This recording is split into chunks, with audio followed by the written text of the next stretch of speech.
All right, and welcome to the next installment of Cylinder Radio. My guest today is Chad Williams Owen. He is the chairman of the Black Conservative Movement. He's only 14 years old, and he is going to discuss Black conservatism with me today. Chad, welcome to the Cylinder Radio. Thank you so much for being on my show. Thank you so much, Will. Thank you for having me. So getting into Black conservatism, I'm just right off the bat, when I'm very excited to have this conversation because my liberal white friends are very confused. They're like, I don't understand. I don't understand. This doesn't make any sense. And then my Black and Hispanic liberal friends are like, not cool. This isn't cool. I don't like what this the whole thing is about, the Candace Owens Blexit movement and everything like that. So can you just bring us in a little bit to your story and how still being a teenager, you became so passionate about the idea of Black conservatism? Absolutely. So in the year of 2017, it was in seventh grade, and I heard Marco Rubio announced his presidential bid, and I got behind him 100%. I was like, I really like, Hispanics, and I would love to see our first Hispanic president. So I got behind him. And then he dropped his presidential campaign. And then when he did that, I decided to, go watch Diamond and Silk. I don't know if you're familiar with them, but yeah. So there was some like a huge Black advocate, for President Trump in 2020, and they're women. So I began to watch their videos, and I felt like, they had a lot of merit, behind what they were saying. So, I watched a couple of videos from them, and then that ultimately, pushed my support for the president. This was back in 2016? 2016, yeah. So I was a Rubio supporter in 2016, and then I started watching Diamond and Silk in 2017, and then ultimately I announced my support for the president in 2017 as well. So are your parents conservatives? So yeah, they're conservatives. They're Republicans. They don't necessarily like the president. I'm trying to inform them, as much as possible to vote for him, in 2020, because I feel like he needs to attain. It's very vital for him to attain, at least 50 of the Black vote, in my opinion. So I'm doing, all that I possibly can in order to, help him, get the Black vote in 2020. So what is it about Donald Trump that you like as a president? I think that there's a lot of people that would not like things about him. Obviously, he's a very polarizing president. So what is it specifically about him that you as a young man like and support? Absolutely. I don't know if you can see this lady right here. It's hard to say. Yeah, but so she was murdered by an illegal immigrant. This is my dad's FTO when he first, started as a police officer, and then we were really close. I don't know if I can necessarily say we were close, but I remember when she gave me my first teddy bear, so that was nice. And then she was murdered, by an illegal immigrant. So I like his, views on illegal immigration. No more illegal immigrants in America. We have to, terminate and stop this. And his perspective on creating more jobs. He's a wonderful negotiator. He negotiate like a peace treaty or whatever with Kim Jong-un, something that Barack Obama wasn't able to do.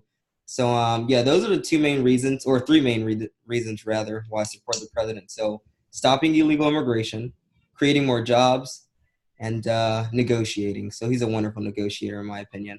And I feel like, him, creating more jobs is definitely important to the Black conservative movement. I mean, the Black people, I'm sorry. Mm-hmm. Black community, I'm sorry.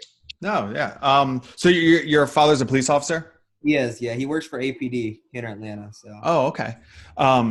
So what, I guess, just to get a perspective on this, like another perspective or some pushback is, if, I think that there's arguments for illegal immigration as far as the economic pull, restraint, or economic hardships of Americans to pay for people who are here illegally and things like that. And you look at the statistics of collecting government assistance and healthcare and things like that. But Donald Trump seems to go toward the violence angle. And when he did his speech, 2 weeks ago, it was about the violence, and that's something that people grab onto. friend of your dad's was murdered. And I guess is that more of like a strategic idea, or is that where you grab onto for the need to do something about immigration? Is it just far greater than, even though it's more rare, maybe it's far greater than the economics reasons? Yeah, so I definitely believe that President Trump, pushes the violent rhetoric of illegal immigrants as opposed to, the economic portion of it, simply because I feel like, him talking about violence and, how illegal immigrants can contribute to most of the violence here in America, that I feel like, he will get a plethora. I think he thinks he'll get, like a plethora of support, from people. Yeah, I think it gets people emotional. I mean, you tap into people's emotions when you talk about those kinds of things. When you talk about, people being killed with a hammer or something like that, and, Sure. crying mothers, you pull on the heartstrings, and maybe it's trying to get people who are more emotionally driven to, support his cause and things like that. Yeah, definitely.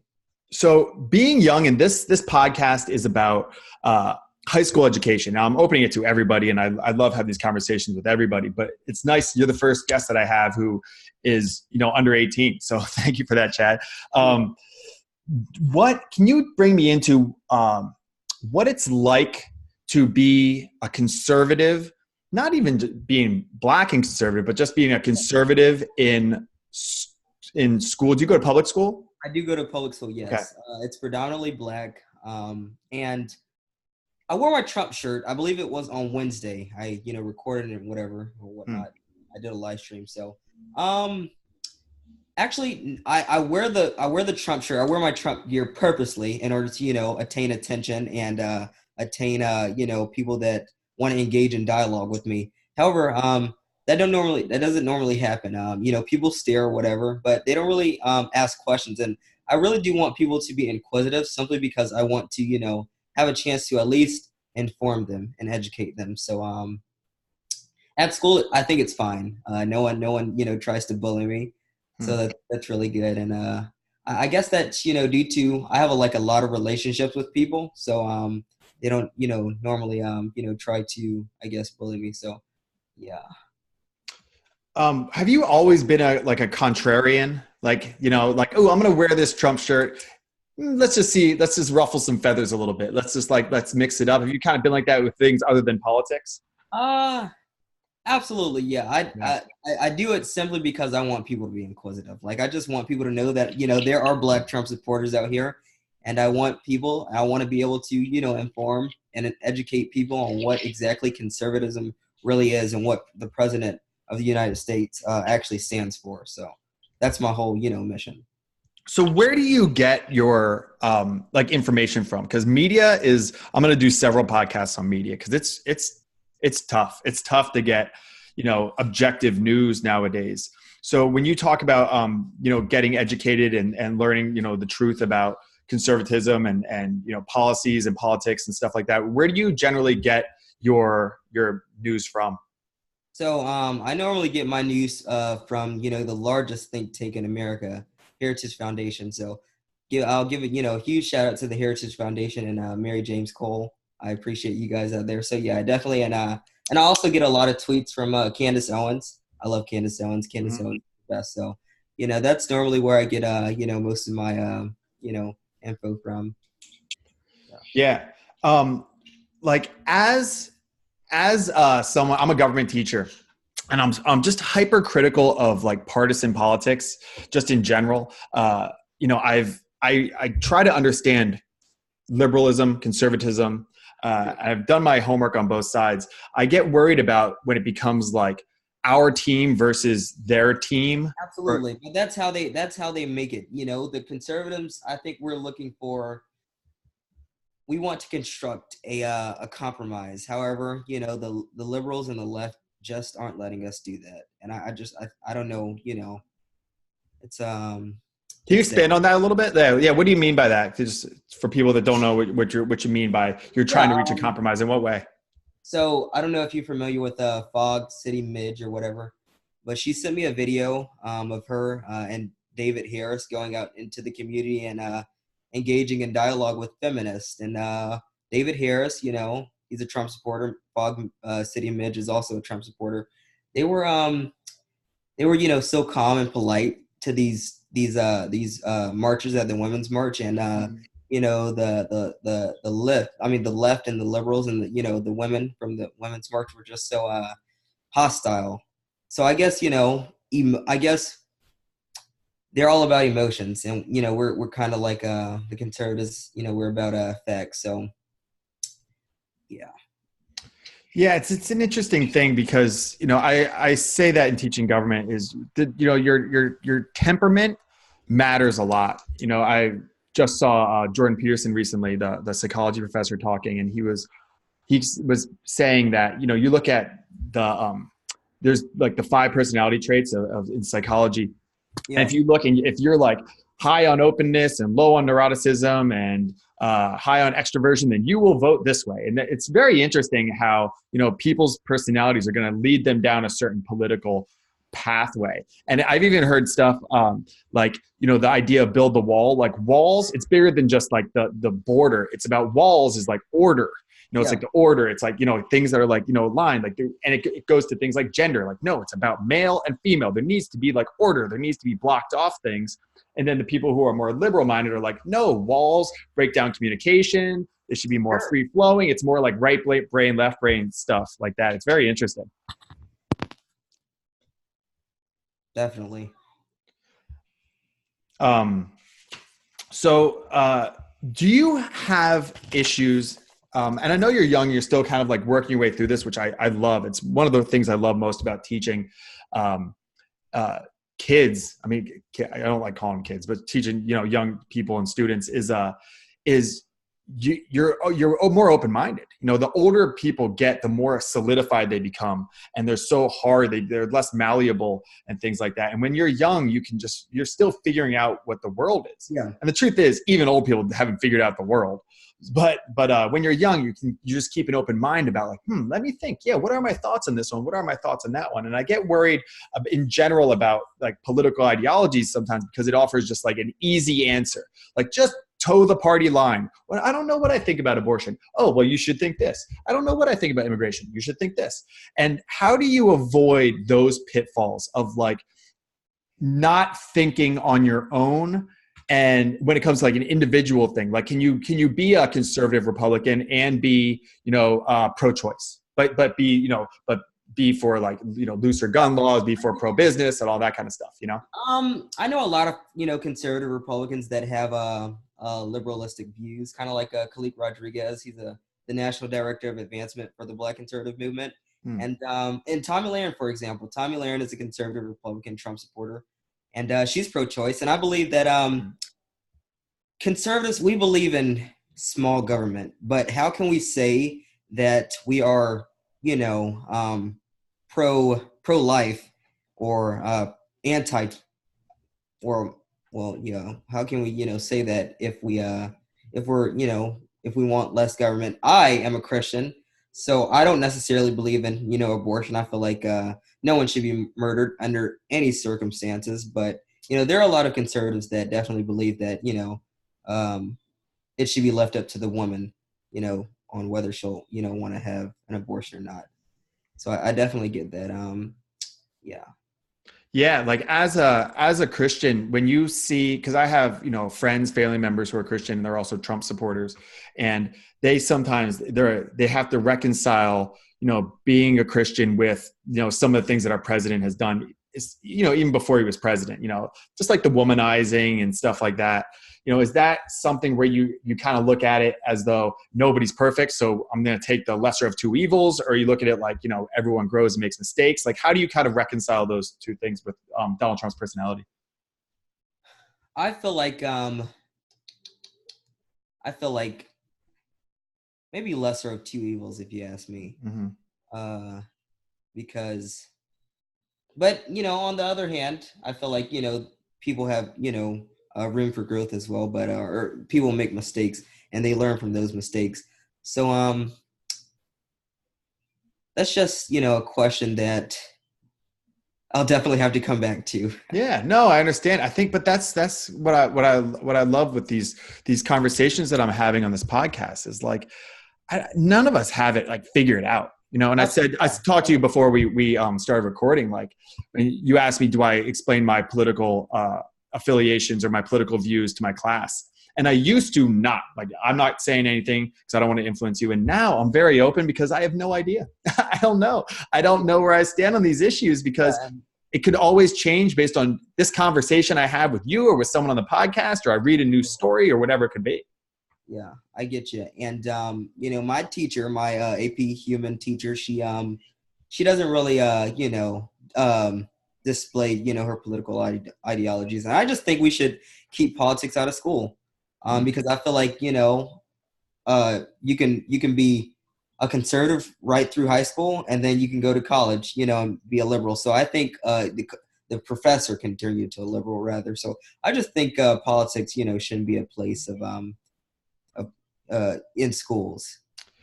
Yeah, I mean, one of the reasons why I started my Instagram, which is how I found you, my social media kind of campaign, and my and this podcast is because I see it happening. I read Jonathan Haidt. I don't know if you're familiar with him. He wrote the book "Coddling of the American Mind and the Righteous Mind." He talks about how the university system, Jordan Peterson's talked about this too, Okay. is very, very left leaning. At places like Brown University, it's like 70-1, like the faculty. I think the average is something like 20-1 faculty members, liberal to conservative. So you're not getting all perspectives, like Exactly. there you go, like the sign, like the cylinder. You're not getting that. And then, the idea of morality, we have different channels of morality and we're not explaining that, but high school gets forgotten. And when you are a ninth grader, like you're a very different person than when you're a 12th grader, and you're, as you're going through those like formative years, these people are guiding your thoughts about what is right and what is wrong. Exactly. And that's definitely what my ELA, she's a feminist, so that's what she's doing to us. She's permeating our minds with the facts, or the opinions rather, that, or the narratives actually, that all the Republican Party is the party of racist white men. And I try so hard to keep myself collected, calm, cool, and collected, simply because I feel like she has like a lot of control over my future, and what I'll be able to do. So I just try to at least stay calm, cool and collected. But I feel like one of these days she'll really trigger me, and I'll just have to go off. Well, yeah, just make sure you don't do anything too wild. So you're at a predominantly black school. Is this teacher black or white? She's black. Yeah, she's black. Is she guiding you toward the idea? I don't mean to like put ideas out there, but just like the idea that like white people are bad, or that there's something. No, she No. is, however, guiding the other students. I will have conversations with the other students, and they will always quote her and what she's saying. So no, she's definitely not permeating my mind with these negative perceptions on white people in the Republican Party. Mm-hmm. But she does have a very good grasp for the other students. Yeah, Simply, I guess they aren't as informed as I am, and they haven't really been, since I guess they haven't really been exposed to what white people really are. Yeah, I mean, it's a hard thing. I have teachers who follow my social media and this podcast, and it's tough because you do feel a level, an obligation to like help your students to make good decisions. And if you truly believe that, this is the right way, then you got to steer them down that. And I'm very, very hesitant. And I think I did this. I've been teaching for 15 years. So, I think I used to do that more of like, no, this is wrong. This is right. And now I try to see all sides. And I think that the dialogue is really important. I think that as opposed to like just waiting to get really upset and go off on your teacher, I think just if she'd be willing to sit down with you and maybe just like talk to you and could guide you into what her thinking is. And maybe you could guide her into your thinking, and you could probably find some common ground. And that's what I've found is you find common ground with people that you didn't think you had any common ground with. I think that definitely a great idea. I'll get a chance to actually educate her, because I don't think she's as informed as she should be on what the Republican Party actually is. Simply because of her statements about what we do and what we are. So I think that'd be a really good chance for me to, educate her on, our values. Well, yeah, and I think that if even if it's just you, like the idea that all Republicans are this or all liberals or Democrats are this, that's just a false narrative. And I had to experience that, firsthand, where I met someone who was, in this case, like a Republican, and started talking to him, and I was just like, that's very interesting. I kind of grouped them, especially when I was younger, like as like, well, this is what Republicans are, and this is what Democrats are, and then you meet people, individuals who do not fall into that category. And that could be if if you think that, like, if you're black, it could be if you're, young and conservative, it could be if you're, very, business minded and liberal. It could be a lot of different things. And you just go, I guess people are individuals. Okay. And I take individuals for who they are and how they treat me and how they go about in the world. And their political party affiliation is not even secondary. It's like way down in how I should view this person. It's a lot more about how they interact with the world and their contributions and things of that nature. Definitely. I agree with that. Where do you reconcile then, as a conservative or as someone supporting the Republican Party, with the David Dukes, the KKK? And I know the old KKK with Nathan Bedford Forrest, back post Civil War, was Democrats, but today, I think it was Alonzo Bowden, the stand-up comedian, said, "Not all Trump supporters are racists, but all racists are Trump supporters." And that's something that struck me. I was like, that seems like, when you think of like a cliche neo-Nazi type KKK guy, you think of a Republican. So yeah, that's funny because I don't know. You can access my page at Official Blacks for Trump, to all of those watching, and you'll notice that there are a plethora of black Trump supporters. There are a plethora of Latino Trump supporters. There are a plethora of Asian Trump supporters. It's, we all I don't, racist. Sure, there are some races that support the president. There are some races that support the Republican Party, but for the most part, all ethnicities, support Trump, and that's just my opinion on it. And resist him. Yeah. I mean, there's people that dislike Trump from every, shade, walk of life, all that kind of stuff, LGBT, intersectionality, whatever grouping, and people that support him that do. Yeah. Absolutely. So I guess what it is like, if you think of someone who just like outright, like, I hate black people, I use the N-word, stuff like that, you would think, maybe like hillbilly, Republican, in, maybe like down in the South or something like that. You think of that kind of stuff. But then when you think of maybe other kind of racists, like racists from the Democrat side, you think more like institutional, like, the elitist racists who are just like, I know what's better for the black community. Don't mind it. I'll take care of them. That kind of racism, which is way different. It's a different kind. It's a deeper kind of racism. Definitely.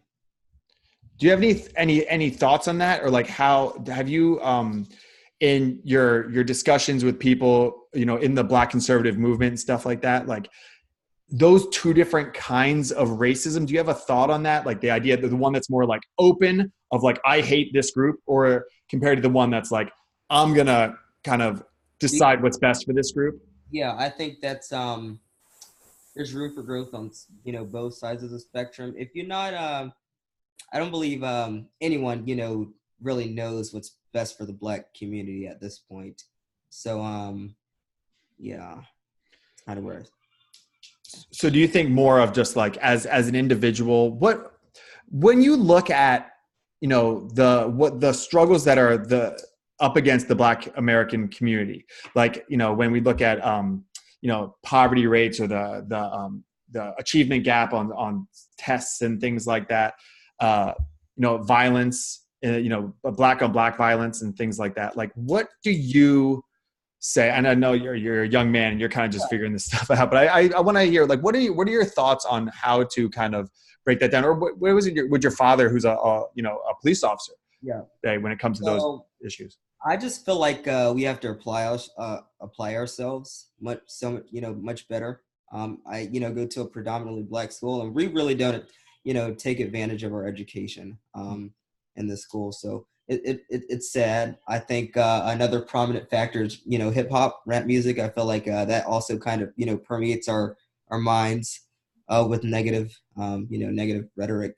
So I feel like, if we terminate, rap music and apply ourselves better, I think we could solve some of these issues, such as poverty, taking our education more seriously, and, test scores will improve if we do those things.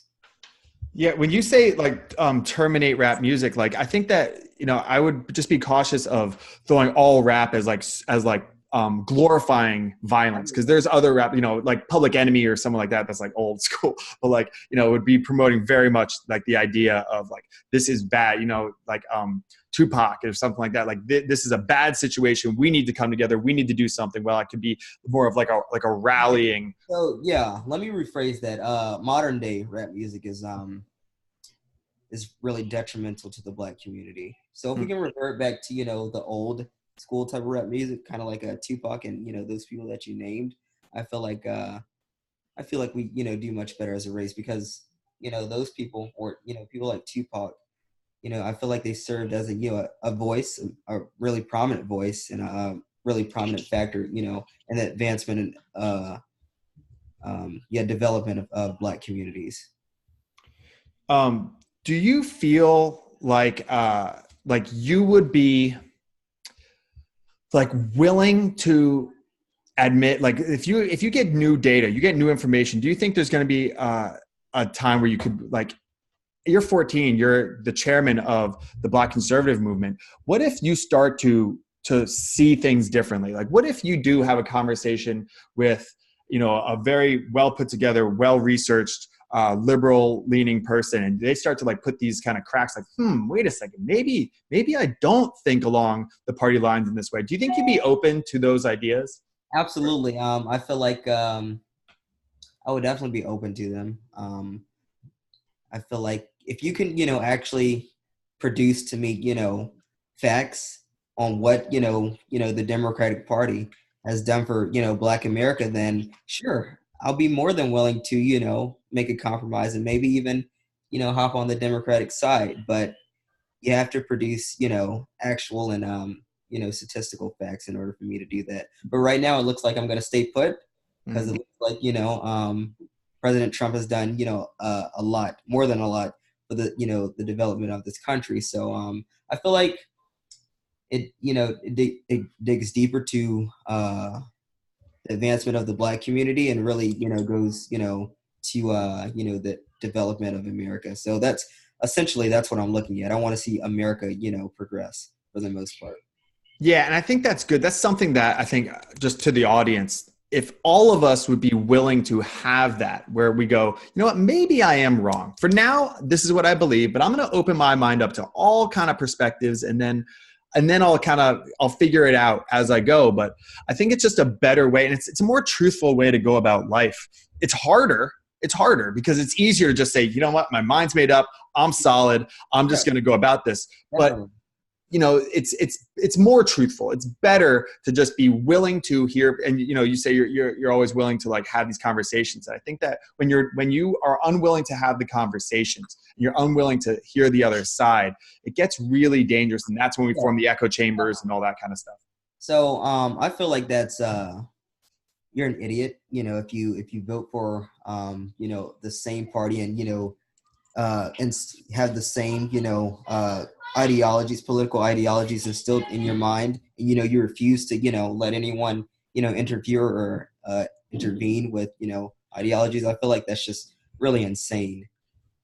So just the last question is, what would be your message for young Black Americans? So specifically young, because like your peers, let's say in America, who say, you know what, Trump is terrifying, he's bad for the Black community, I don't like him. Like, how do you, like, what would be your message to, and there's a lot, and I don't know how far this will go, but I hope it gets wide reaching to people who are maybe your age or around your age, who don't like Donald Trump, who thinks, that truly believe in their heart that he is, a racist, he's an alt-right guy, all of that kind of stuff.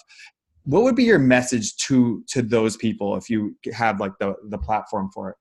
Okay, so first things first, you have to let go of your emotions, and think, so facts over feelings. So, if you feel that, President Trump, is alt-right, a Nazi, or, a racist or whatever, you have to, actually, go in and, do your research. So I just think that the most prominent piece of technology, or the most, I think what we need to do is research. We have to do our research. We have to do our homework in order to formulate accurate, positions and opinions. And I think that's, what black people lack.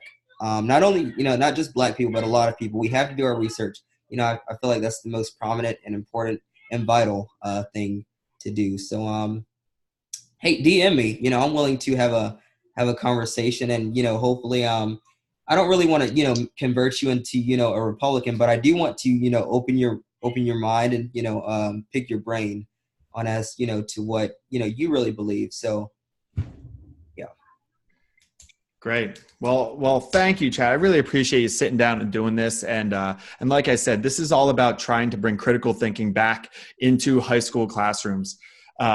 So this is for the teachers, this is for the students, and it's nice to have, a young man on here, as you're kind of formulating your thoughts about the world and the best way to do things, and you're willing to think outside of kind of Right? the towing the line. What's that? Bondage. Yeah. I mean, if that's the way is that the way you tend to think about it? Yes. Interesting. So do you feel like, the people who just are voting Democrat are going to be lifelong Democrats in the Black community, you feel that they're from the looks of it, yes. I've talked to a lot of Black Democrats. My grandma's even a Democrat. She's been a registered Democrat for over 60 years now. So I just feel like, yes, I do genuinely think that they're going to stay put, because that's just, what's instilled in our mind. But I do think that, the new generation of Black people will, definitely be, free thinkers. So I'm excited for that. And I feel like if I could continue to do what I'm doing, I don't know if I'll, maybe convert more Black people into, the Republican side of things, but I can definitely, make them think. yeah, just get people to question everything. I just like the idea of just question everything. I think that's a great way to, one of my previous guests, Corinna Cohn, said that, just like question everything. Yeah. Well, just in life, like, let's just think. It's not a bad thing to think. It's not illegal yet. No, it's not. So, Chad, is there anything that you want to plug? So maybe like your social media or anything like that, where people can find you and maybe engage in some of these conversations with you? Yeah, so I'm the national chair of the Black Conservative Movement, as Will mentioned in the first part of the video. We post a lot of informative, things on there, and I think you guys should definitely give us a follow. We're not really attached to Trump or, the Republican Party. We're just about conservatism and, informing people, so you can, essentially you can, formulate an accurate opinion on, what you really support. So you should definitely follow us there. We're on Instagram at Black Conservative Movement. We're on Twitter at BCM America, and we're on our website is Black Conservative Movement, MVMT.com. So, yeah, you should definitely give us a look. Check us out. Cool. All right. Thank you very much, young man. I really appreciate you being on here. And I hope that this gets out to a lot of young people, so that they can start to think like, maybe I can think differently, whatever it is that they think. So really appreciate it, Chad. Thank you very much. Thanks so much for having me. I look forward to doing it again. Yeah, for sure. Chad Williams Owen.